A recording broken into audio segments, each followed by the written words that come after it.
And if you would like to follow, we have Facebook page. It's at Teacher Margaux. So moving on. So why do we need to understand that, or what is that actually? So from the term, from the introduction or from the title, it's developmentally appropriate practices. This is something that is not new. It's not really new to us. I'm sorry.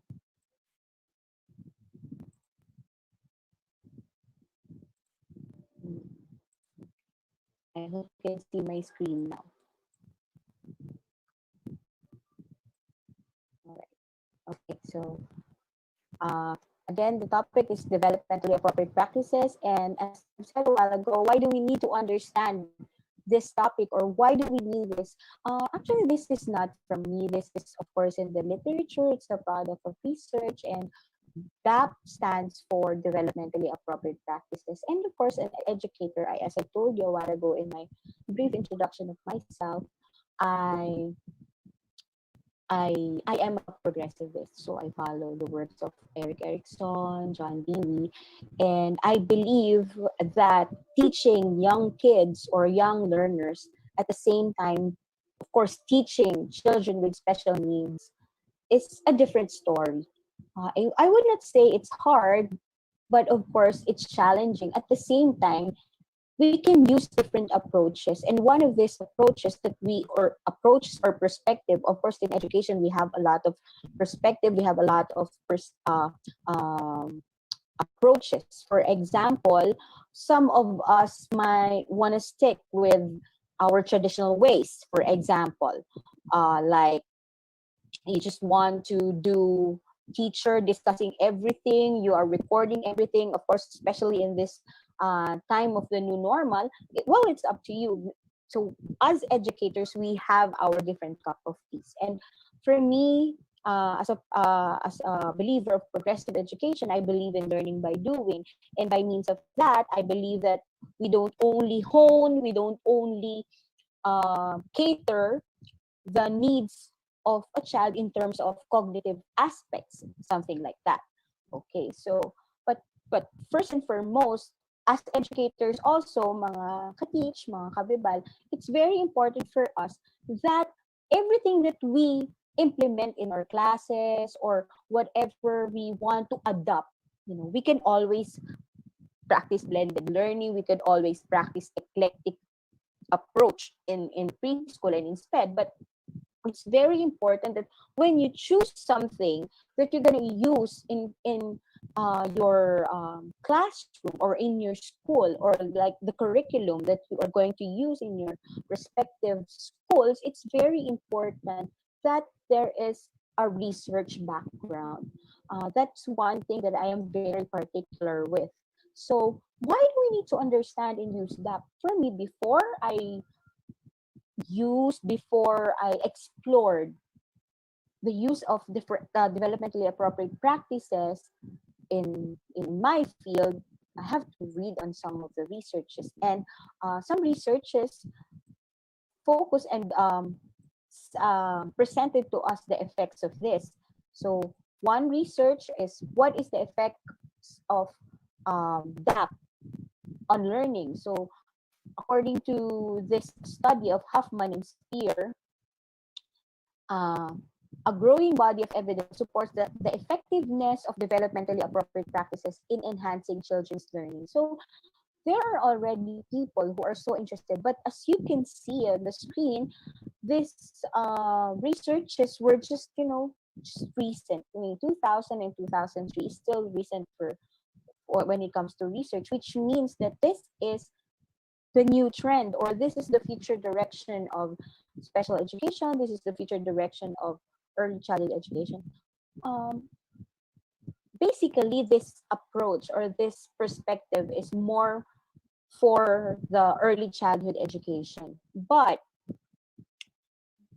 since we have early intervention also in SPED, for all the SPED teachers who are listening to me now, you can also use this because we always have children whom their intellectual capacity at the same time, everything, the developmental milestones are delayed. So you can always use this also as a perspective or an approach. So there is a growing evidence. It is said that there is growing evidence that this is effective for young children. And then there's also another research that I have seen. This is the effects on social emotional development.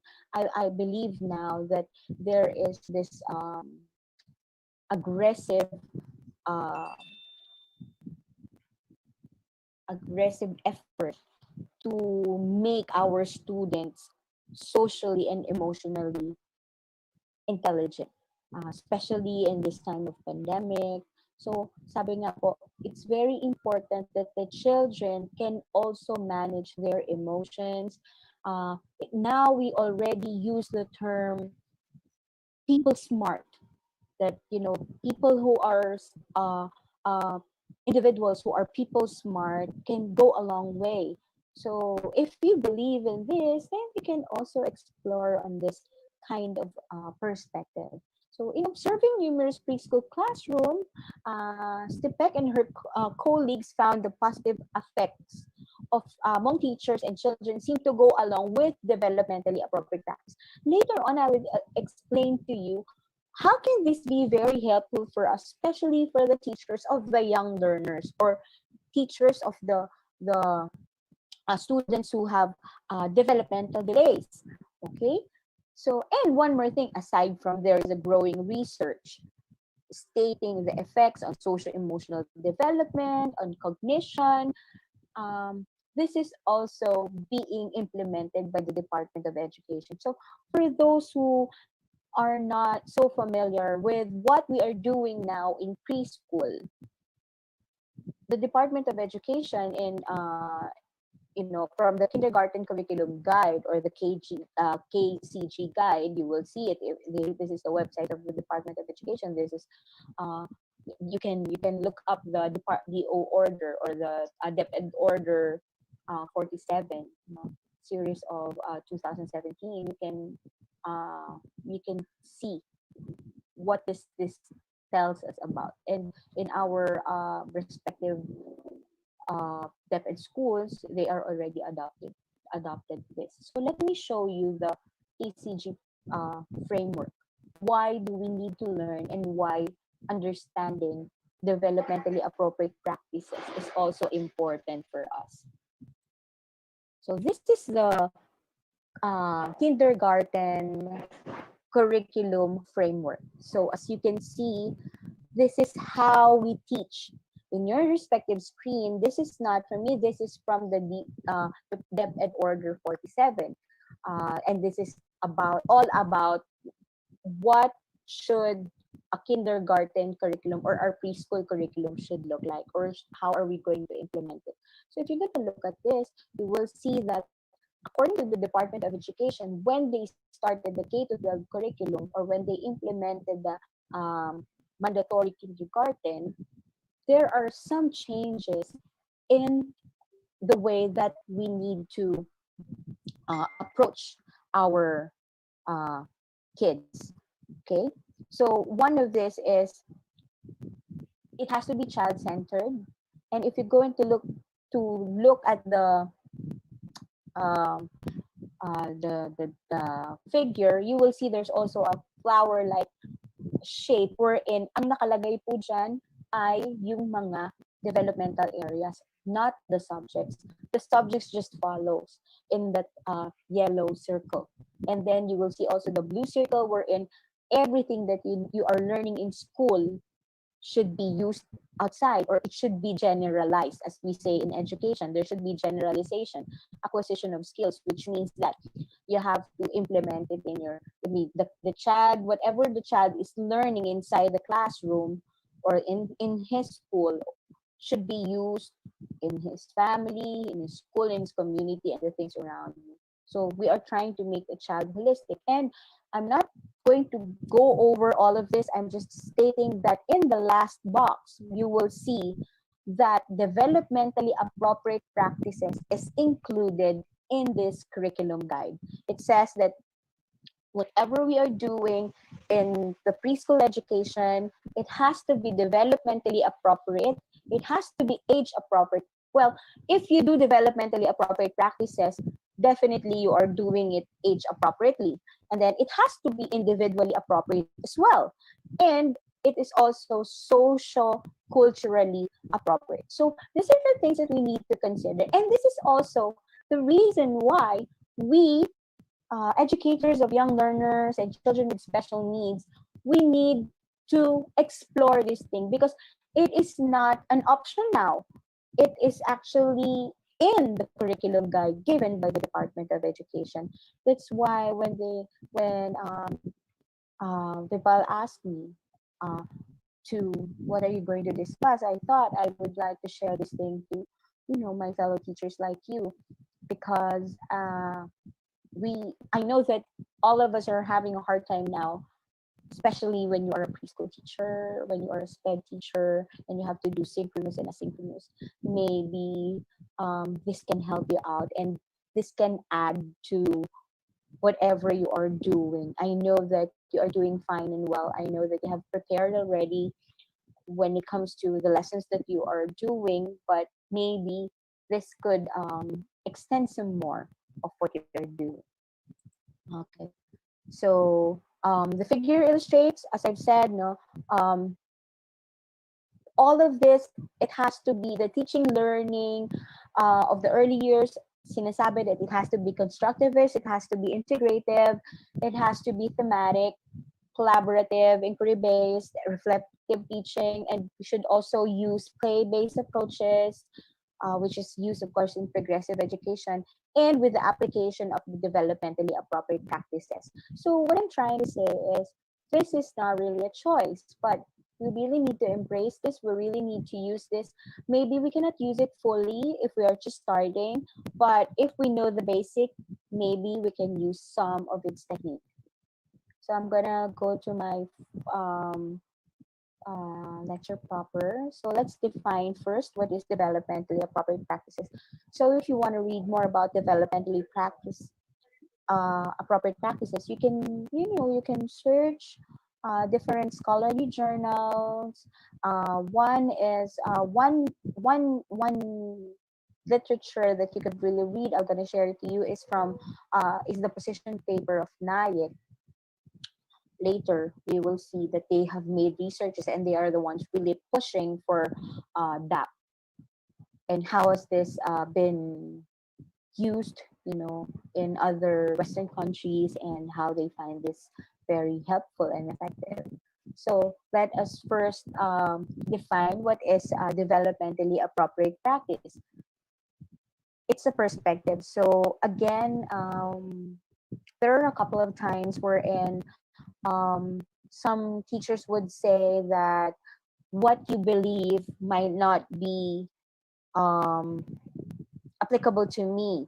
Well, I believe in that, and then that's why we have our, as I've said, we have our different perspectives. So that is a perspective in ECE. So it's up to you or your school or you as an educator. It's up to you whether you want to use this, whether you want to incorporate this. You don't really have to use this solely, but if you're just gonna get the principle of it, that's also fine and normal. It could also help in your curriculum. So it's a perspective. It means that it's an approach, but it's optional. It's really up to you, teachers, if you want to use it. But when we say perspective, it is research based. It means that there are already a lot of schools who are using it. Okay. Number two, or another one, what does developmentally appropriate practices uh, do? It nurtures the child's social, emotional, physical, and cognitive development. So if you're going to look at this definition, this pertains, when we use that, it also pertains not only to the cognitive ability of the children, but instead we make the children develop in all their different developmental domains. But when I was growing up, when I was in preschool, when I was in my primary years, I was raised to do good and do best in terms of cognition. Like you have to be in the honor roll, you have to memorize a lot of things.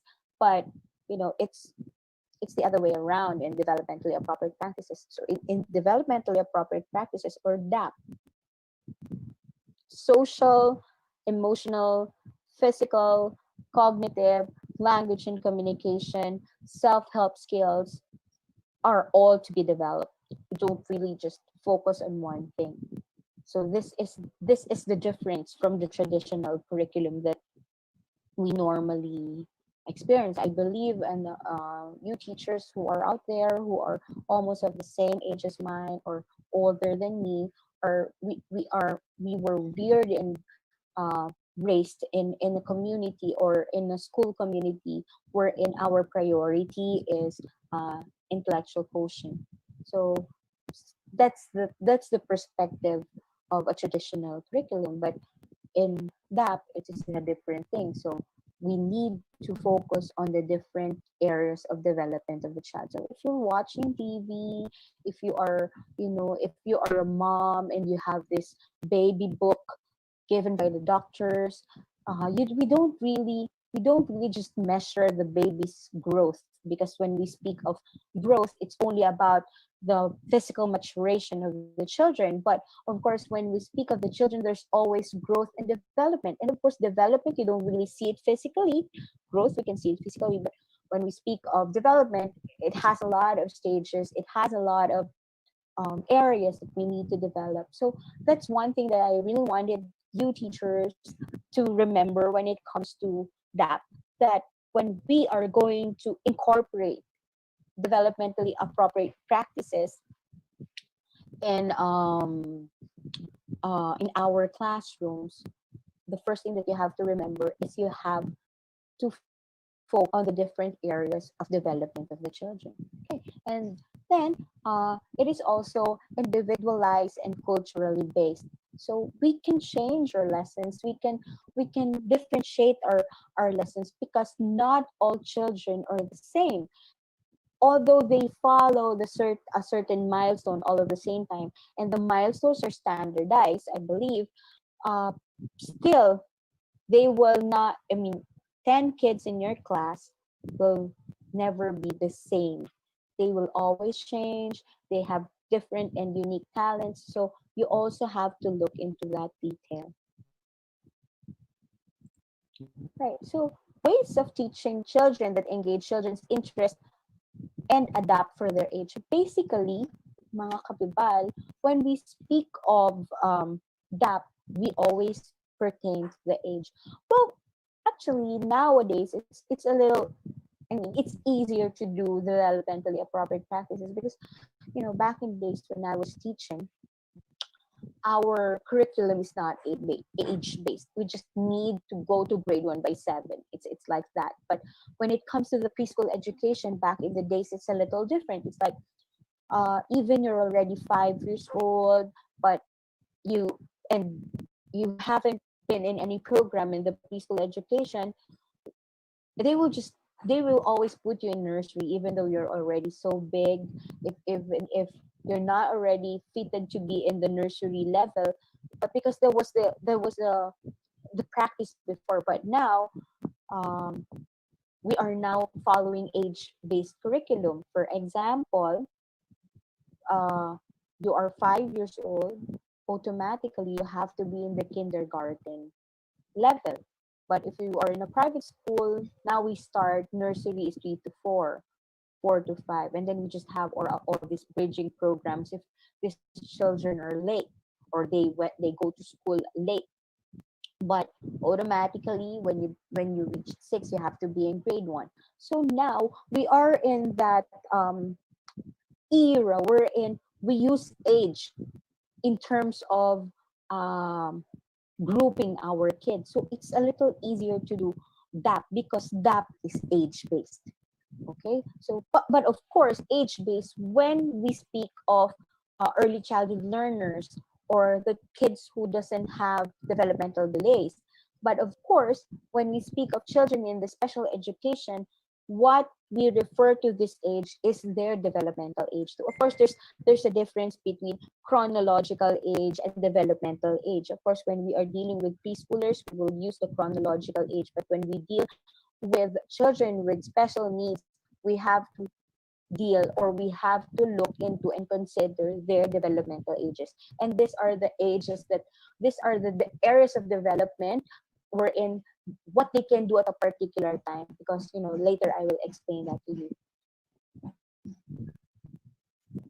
All right, so according to the studies, or of course according to the position paper of NIAC, or that is the National Association of National Education for Education of Young Children, which is of course based in the US. According to the NIAC, developmentally appropriate practices is equivalent to effective early education. So you may not agree with me right away, but if you're really concerned and if you really want to explore more for your students, please try to read more about that. All right, so let us have these three very important considerations in developmentally appropriate practices. Just in case that you are into this, you like this topic, you like this perspective, these are the things and these are the considerations that you have to do in your classroom. By the way, I'm just sharing with you, I've been doing that for the longest time, and because this is what we need in ECE. This is what I see effective in progressive child education, and this is what we use, of course, in special education. So number one is knowing about child development and um, learning. So what do we mean by this? So it's very important that before you consider using that in your school, in your classroom, you must also believe that there is a development in learning in the child, or there are stages. It's very important that we always consider the stages of development of the children. Maybe you will ask me, Teacher Margaux, how can we monitor? How can we know what are the things that a 3 to 4 year old can do? We're not psychologists, we're not doctors. How can we do this? The first the first resources that you can use is the ECCD checklist of the DSWD, or the ECCD checklist of the Department of Education. Because in preschool education now, in our DepEd schools, we don't really have numerical grades, but instead you have your ECCD checklist. Or what is inside in the ECCD checklist? The things that are written in the ECCD checklist are called developmental milestones. Now, for some schools, if you want to add up more, if you want to do some more, you can just explore, you can just research about developmental milestones. Actually, it's all in the internet. You can read about, you can even have your own copies from there. But one consideration that you have to know is you have to believe also, and you have to know that children follows these certain stages, so that you can blend it with your current curriculum at the same time, so that you will understand also where you're going to find all these things that you want to embed in your present lesson. Number two, knowing what is individually appropriate. So we also need to learn what is the present level of performance of a child. So what do we mean by this? Of course, there's always have to be this assessment. That's why if you're going to read that DepEd order about the kindergarten education, there are two kinds of assessment that we do. The first one is formative assessment, and the other one is summative assessment. So when we do formative assessment, we will know what is the present level of performance. Well, formative assessment is like a pre-test. It's non-graded. It's only used for you to plan. That's why it's formative. What kind of lessons are you going to give to your children? But since we are dealing with young children and children with special needs, we have to do it do this individually appropriate. Of course, the teachers who are in SPED, who are listening to me, I know that we cannot work in special education if we don't have individualized education plan. So therefore, we can use developmentally appropriate practices in SPED because we do this individually. Okay, number three, knowing what is culturally important. Especially, my dear friends, my dear teachers, Kabibal, I know that the people who are watching this webinar is all over the country. I'm not here for the first time. I'm a constant here in Vibal. I've seen that we have teachers all over the Philippines watching, and we know that we have different cultures in the Philippines. You go to Visayas, there's a different culture. You go to Luzon, there's a different culture. You go to Mindanao, there's a different culture. So please, when you want to consider developmentally appropriate practices in your respective classrooms, please consider what is culturally important and how are we going to do this. How are we going to do this? Of course, you have to know the family's background. You know what kind of family they have. They came from. This is not to judge, but this is for you to understand the children better. So, according to Couple and Brady Camp, to successfully engage in developmentally appropriate practices, teachers need to do the following.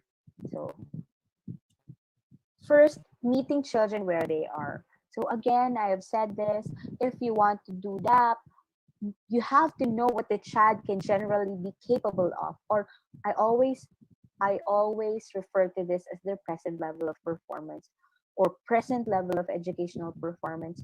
This is a term that we use in special education, but we can always use this in everywhere. I mean, I think establishing the present level of performance is very, very much similar with just giving a diagnostic test every time you're going to start your class or every time that you will meet a new class. So it's very important. It's like this, teachers. You cannot, I mean, I believe in the saying that you cannot give what you don't have.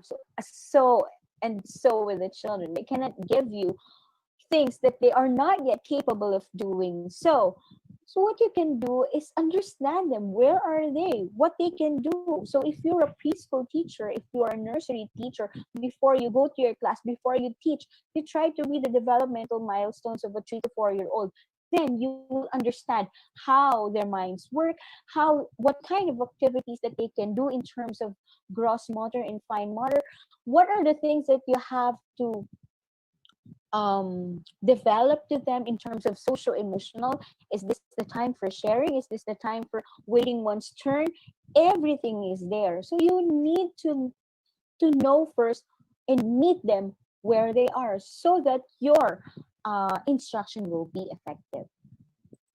And number two, helping children reach challenging and achievable goals. Again, in my 20 years of practice, I've seen teachers who keep on pushing and pushing children, and these children cannot give because it's not that their time. Children follows a certain sequence. Halimbawa po, the child cannot walk right away. The child has to crawl. And if you pass crawling and ask the child to stand up right away, there will be drawbacks in the future because we have primary milestones that we need to do. Now, in that, we need to help children reach challenging and achievable goals. How are we going to do this? By giving them appropriate goals, by understanding them. Because when you know what a child can do at a particular time, you will not give them task which is very, very easy for them, and you will not give them task which is very hard for them, which will be impossible for them to understand. So what you can do is you're going to give them something that they can do, but there is a little challenge. And when you give that to the children, that's the time that they will strive. They will try to achieve and reach whatever challenging goals that you're going to give them. Okay, now let's go to the principles of that. You have some principles which are very, very easy. So if you are into this, mga kabibal, you can follow all this. This is a very simple principles that we can use in ECE and in SPED at the same time. These are very, very self-explanatory. But of course, I'm going to give you examples for today. So the first one is all areas or all domains. When I speak of areas and domains, I'm referring to, you might want to write it down. I'm referring to the developmental areas. So basically, we have 5 developmental areas, which are all important. So what are these? 5 areas or domains of development. So when you bring your children to the pediatrician, they only, of course, they don't right away measure their cognitive ability. There are other things like language and communication, physical motor, gross and fine. Gross motor, of course, refers to the large muscles like jumping, crawling. No, if you're gonna explore it, if you tried it as a 3-year-old kid, this children cannot kick and throw a ball right away because it's part of the milestone, and we are to teach them. So if you really don't know what to do in your physical education, you might want to look at the areas of development of a 3 to 4 year old in terms of gross motor. It's all over the research. There are scholarly journals about this. You can even download this in the internet. You can use the ECCD checklist. It's all there, mga ka-teach.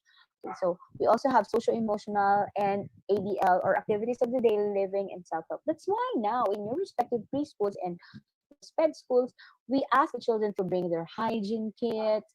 We ask them to brush their teeth. We ask them to pack away. These are all part of the daily activity, the activities of the daily living or the self-help. As I've said, the world is changing. We are trying to hone children.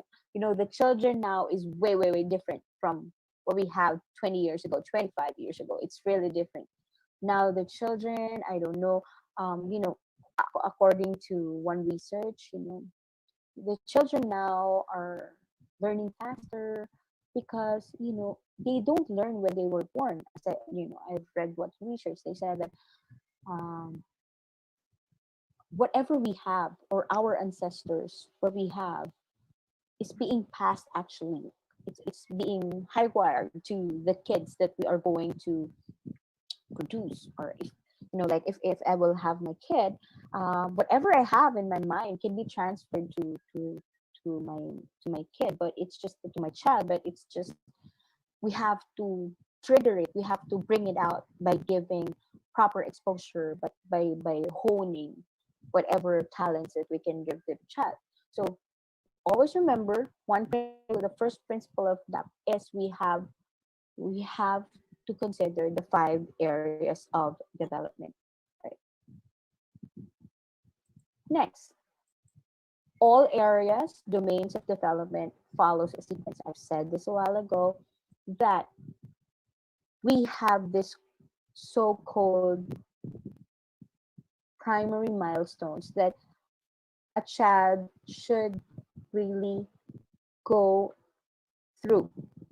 And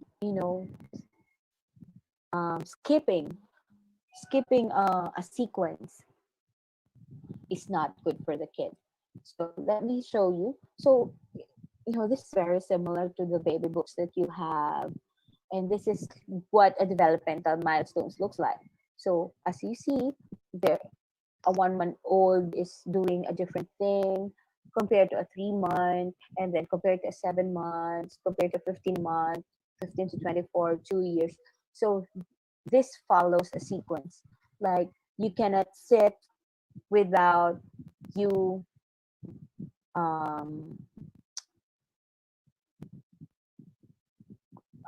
without you rolling on the other side first, something like that. Okay. Okay, number 3, development and learning proceed at varying rates. Yes. Well, in preschool,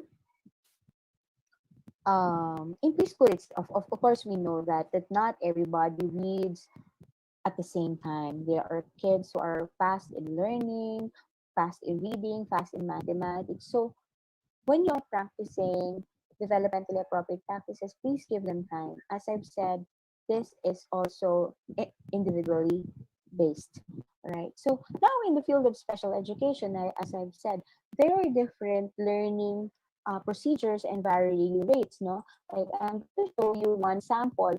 If you're gonna look at your screen, this is an assessment report from a developmental pediatrician. Those doctors are the one who give the developmental age, as I've said, the developmental age, which tells us what is the present level of performance of the children. So you can see here, this child is almost 6 years old, but the learning varies. In terms of locomotor, it's 5.5. In terms of personal and social, it's 4. In terms of hearing and speech, which is language and communication, it's 3.5. So children in your classes can also be like this. They have different, or they learn in they learn in different ways. They learn in uh, they learn in different levels. So this is what I'm referring to. Number 4, development and learning result from the interaction of maturation and experience. So it's very important for the children.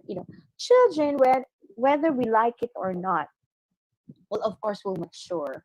They will have physical growth. They will have emotional growth.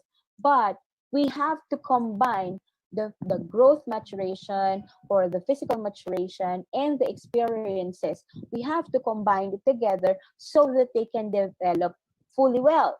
So what I'm trying to say is, of course, if you already know what they can do, if you already know the things that um, they can do at a certain time, you can make these activities, have them experience it, so that you can really contribute to their maturation. Number 5, early experiences have profound effects on development and learning. Yes. So according to the theories of Piaget, if you know Piaget, Lawrence Kohlberg, Eric Erickson, whatever. For example, I think the best example is an example of Eric Erickson, which means that it starts with trust versus mistrust, and then we have autonomy versus shame and doubt, uh, initiative versus guilt. So we have to we have to plan what are the kind of experiences that we are going to give them. We even have to plan the responses that we are giving them. Kaya po, parang totoo din talaga yung sinasabi ng mga nakatatanda, wherein sinasabi nila kung ano yung ginagawa ng bata, yun din, ay kung anong ginagawa ng matanda, yun ang ginagawa ng bata. Because the early experiences, the examples that we are giving them as really profound effects on their development and learning. So, sabi nga po, no, I've read one book also. It states, the book says that everything you need to learn, you learn in kindergarten, which means that it's very important for us to teach these children, I mean, make the best out of their preschool years. At the same time, when we speak of special education, it's also very important because the early intervention phase, for those people who doesn't understand my language when it comes to SPED, when we speak of early intervention, that is our like our preschool in special education. We know already na EI, or our early intervention, is our make or break. So whatever we do everything, or we do our best when it comes to giving them experiences. I mean, bringing out the best in them in this time. Sabi nga, kapag na ano po yan, after 7, medyo mahihirapan na po tayong i-bridge whatever we have missed. Alright. Number 6, development goes from simpler to the more complex and difficult in all domains or areas of learning. So if you're going to read the developmental milestones, if you're going to read the ECCD checklist, you will see that it's from simple to going to more complex. So I hope that we also consider this when we teach the children, is that we have to we have to start simple. We have to sabi nga, simple lang, baby steps po until makarating sila doon sa mga mas complex na bagay. You know, being advanced, I have heard so many parents who are telling me, ay, hindi, gusto ko kasi na maging advanced siya. Gusto ko kasi, okay po yun. But doing advanced lessons, enrolling in, different enrichment centers, it also varies po. Depende din yun kung paano nagawa yung foundation ng isang bata. So it's very important that we really focus first on the foundation of the simple terms, of the simple concept. For example, the basic concept in mathematics, we have to establish that when they are still young. Okay. Number 7, children develop best when they have secure relationships. So, as teachers po, no, inside our classrooms, it is very important that we are also ready in what we signed for. Teaching children with special needs, children with in the early childhood education is not an easy task because the responsibility is very big. First and foremost, really, there are a lot of things that you need to develop on that child. At the same time, you have to be very stable as a person because you have to be a role model. And you, kasi ganito po yan, imagine nyo na lang, in preschool, most especially in toddler school and in nursery, you just put in mind, mga ka-teach, na this is the first time that they are going out of their homes. Of course, when they are at home, they are sheltered, they are loved. And imagine they are going out. They are going out of their houses, leaving their parents, going to school. So they also need to feel accepted. They also need to secure good relationship. Kaya nga lagi sinasabi ng mga teachers ay pangalawang nanay. Kasi nga po, pag alis ng mga bata sa bahay, tayo yung susunod nilang pagkakatiwalaan. So, you need to have a lot of love, a lot of patience in your heart when you want to teach or when you are teaching early childhood learners and, of course, special learners. Okay, number 8, development and learning occur in and are influenced by multiple and social contexts. So, you also have to understand po na learning is not only coming from you, especially in this time. Or the children are so fast, they are so complex. Why? Because of the internet. They learn faster, they even learn before their teachers because everything is available online. So we have, as teachers of that, we also have to um, adapt to this, and we have to always remember that all the information is not only from us. There is social. Of course, when we speak of social, the first interaction is the immediate family, and of course, the cultural context. This pertains to uh, regional affiliations or like mga probinsya saan nanggaling. Sometimes politics, religion is also uh, contributing factors when it comes to the influence of the children.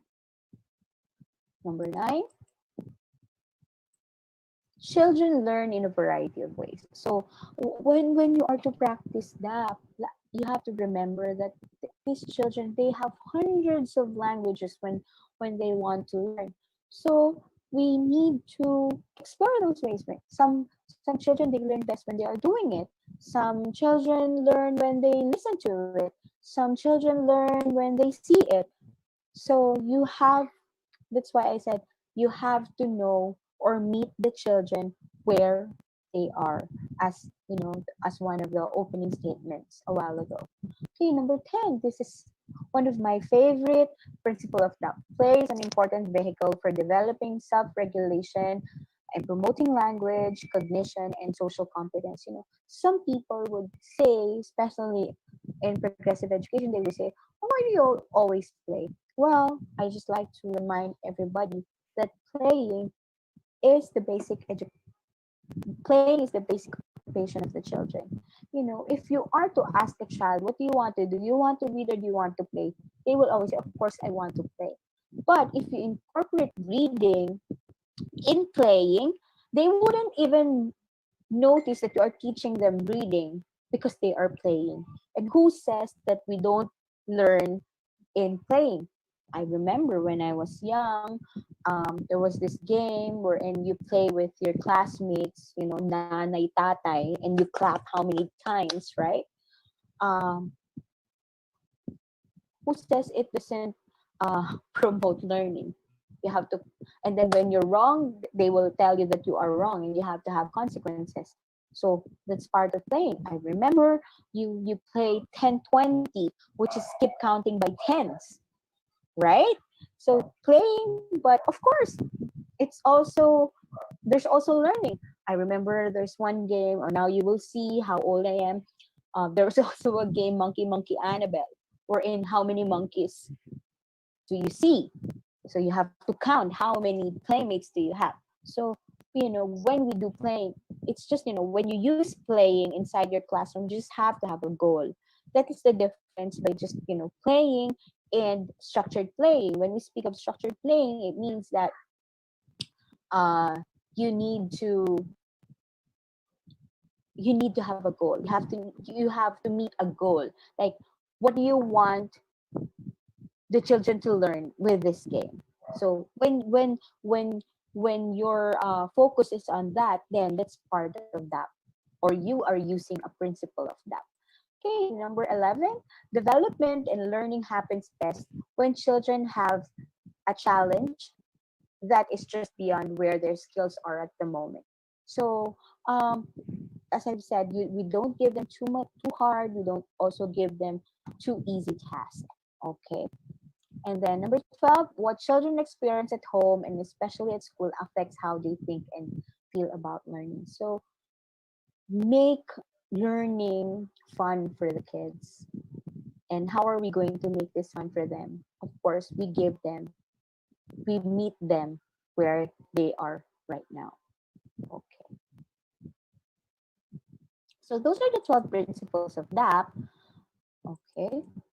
So I'm on the last stretch of my lecture for the day. So just in case that I've said so much about principles, about the researches, these are very simple things that if you want to do or start at least start developmentally appropriate practices in your respective homes, if you are homeschooling, or if you want to involve the parents or you in your respective classroom during your synchronous and asynchronous learning, you can somehow adopt this. Of course, these are not mine, but this is from, of course, the literature. There are 12 things that you can do to make your class or your home more developmentally appropriate. Number one, have an art area open throughout the day. For the moms out there, or teacher moms out there, not really this grand. I know na pala, ay, wala naman akong ganyan, wala ko. For me, as simple as, like me, I have a nephew who likes to write everywhere. So the walls are endangered. So what I do is I place one not so small whiteboard, and I put some cartulinas, place it on the wall so he could write anytime that he liked. He could stamp anything that he liked. He can stick whatever he wants to stick on them. So that's one. That is very developmentally appropriate because children likes to do that. Sorry. Next is Play-Doh. Have Play-Doh. If you have nothing to offer to the children, use Play-Doh. Play-Doh should always be a choice for children. And this can bring a lot to them. Language, fine motor skills, creativity, sharing, so many things, cognition. So this can do a lot of things for you and for the children. Number three, have the sand and water play should be available.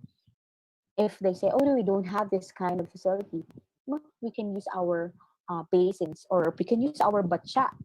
Put some kinetic sand. We can buy this in uh, educational stores, or you can order it online.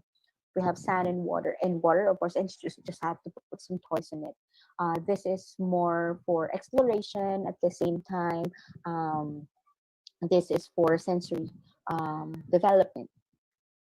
Okay, number 4, if you want to do it that up or developmentally appropriate, always use materials which are child size. So for example, this is place a child sized broom by the messy areas to increase self-help. Because even the children, they always wanted to sweep floors. They always wanted to do mopping. But if the broom is so big, of course they cannot do it. So if you want to train them, one of the principles of what are the things that you can do is have a child size materials. Okay, and this is very helpful. In my case, make sure tissue sheets and paper towels are accessible to children to increase self-help, so that you don't have to wipe them, you don't have to clean everything for them. You can ask them to do it. And these paper towels are very absorbent. It could really clean a lot of surfaces. Okay, number 6, bring real objects for exploration. So I always believe in the CPA method. That's one of my topics before here in Davao. If you want them to learn, if they really want them um, to be skilled, to generalize things for general usage, or how these things works and how these things help them, bring real objects for exploration. Well, CPA means concrete, pictorial, abstract. Uh, before you presented them pictures, before you presented them um, abstract lessons, when we deal with special education children or children in the SPED and ECE, we have to bring the real object. Okay, number 7, use conflicts between children as opportunities for learning to come. I remember before when we fight, you get scolded, or you're gonna be they're gonna bring you in the guidance office or the principal's office. But in developmental appropriate, whatever conflicts that the children are having, even with your children, use those conflicts for opportunities for them to learn and problem solve. For example, if they don't want to, if the child doesn't want to share, you can ask them, oh, if you're not going to share, what will happen? So use this time to facilitate these conflicts between the children, so they will experience it firsthand. All right. Number 8, please, mga ka-teach, do not cut out patterns for children. Um, for example, may papagawa po kayong artwork sa kanila, pero nainip na po kayo na lang naggupit. Hindi po developmentally appropriate yun. So, if you think that the children are slow, then give few tasks or kumas konti po. Hayaan nyo.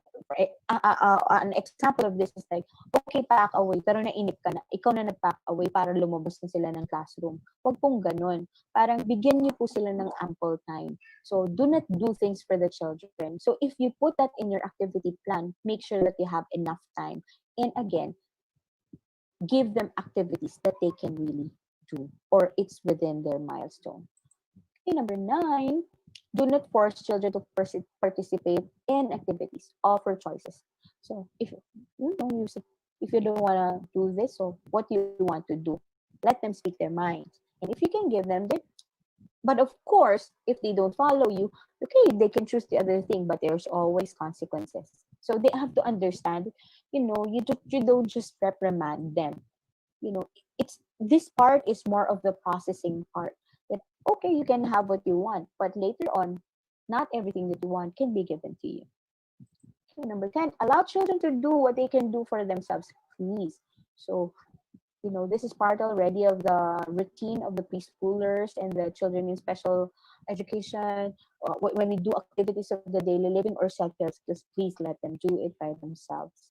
And please secure or please present to them uh, task analysis cards so that they can follow the step-by-step uh, thing to um, when they do the ADL or the self-help skills that you want them to do. Okay, we're down to the last 2 in there. So this again is, if you think this is a little too much, again, you can just have papers, or you can just prepare drawing books for them or sketch pads for them. The easel should be open. This is more of the children to explore. This is for the children to express themselves. Again, according to the Reggio Emilia curriculum, there are hundreds of languages wherein the child expresses his learning. So this one might be one of them. Okay, and the last one, do small activities versus large. So um, if you have a big class, you can actually put them into small groups according to their capabilities. So so these are the things. These are the samples that you can do. Okay, so actually that ends uh, my lecture for today. I hope teachers that you were able to get some from this different developmentally appropriate uh, practice webinar. And thank you everyone for listening to me, for staying, for all the teachers all over the Philippines. Thank you very much. And if you'd like to follow me, please follow my page. My page is a teacher Margaux, and as I've introduced a while ago, um, I am the executive director of Acadev QC, which is a training and learning center for teachers. So that ends my lecture. I don't know if you have some questions. If you have some questions, I would love to answer them if I can. So God bless everyone. Thank you so much for this opportunity again sa ating mga kabibal. Thank you so much, Teacher Marco. We'll proceed po to our question and answer. The Purple. first one is from Miss Bam. How successful is the school at actually educating special needs students? I'm sorry po. Again, Again ma'am. po. How successful is the school at actually educating special needs of students? Uh, okay. Hi, Miss Bam. I don't know if you're asking me as of the moment or from the previous years. Well, if we are to talk about the previous years, no, I would say that we are doing pretty good because now we have more awareness, and we have more special education teachers. We even have SPED majors now. Back in the days during my time, wala pong major in special education, puro masteral po bago makapagano. And now, marami na rin tayong SPED schools. And if I were to speak of our schools or the school that I'm handling, so far po, because we from the recent year, of course not this year, no, from this recent year we have a lot of students, and we are able to have different programs because in SPED we have three tier of a program. We have to have programs for the early intervention, which is like 3 to 7. We have programs for 7 to 14, and then we have programs for 14 to 21 years old. So if you are asking me how's the special education doing in the Philippines, or in my experiences, so far po, I wouldn't say it's very, very successful yet. But since pinush na din po nila yung inclusive education, at least we're improving po. We are practicing the right things po sa ngayon. Ayun. Thank you po, Teacher Margot. For the next one is from Miss Liza Ante. This is the topic I am waiting for, Dr. Margot. How how can DAP be used or injected in a traditional setup? Is it possible po? Thank you. Ano po yung pangalan niya po, ma'am? Ma'am Niza Ante. Hi, Ma'am Nisa Ante. Yes, ma'am. Thank you for appreciating my topic. And if you were to ask me kung pwede siyang i-combine, yes, ma'am. Kasi we have a thing called eclectic education. For example, traditional. Merong traditional, mag-i-embed lang po kayo. Ngayon, the basic po, ayun, pwede. Simulan niyo na po yun, yung mga 12 steps how to make it uh, uh, DAP appropriate. Tapos, I could say po na para masimulan nyo, kung interesado po kayo dito, what you can do is you start with ano po yung mga bagay na kaya nyong ibigay ngayon na medyo pasok dun sa 12 principles ng DAP. Halimbawa po, for sure, pina-follow nyo naman na ngayon yung age-based. pwede po kayong maglagay na ng mga activities na gagawin ninyo ng once or twice a week lang muna. Halimbawa po, kung traditional school kayo, wala pa pong self-help skills na ini-embed, pwede nyo na pong isama yon. Pwede na po tayong maglagay ng mga activities of the daily living. So ito yung mga ginagawa rin natin sa bahay, sa labas ng bahay. Pwede rin po tayong yun na po, pwede na po tayong magpag-grouping sa mga bata para makita natin yung kumbaga po para ma-group natin sila according sa kanilang capabilities. Hindi naman po kailangang palitan. Actually po, it can go hand in hand with whatever curriculum that you have. Siguro po, you just go over the principles. Tapos ang pinaka gist kasi po nito, ma'am, is yung pagrespeto po. Actually po, ang gist po ng DAP ay yung pagrespeto dun sa edad ng bata at ano po yung kaya niyang gawin at this particular time. So I think we can start with that. Kung sa paanong paraan man po ninyo yun magagawa sa inyong eskwelahan. But the easiest po is to embed some activities po doon sa mga bata. Ayun po, ma'am. Thank you po. Next question po is from Miss Lady Jeff Lindayag. Teacher, if there is a student who happens to be allergic to clay and sands, what can we use as an alternative? Thank you po.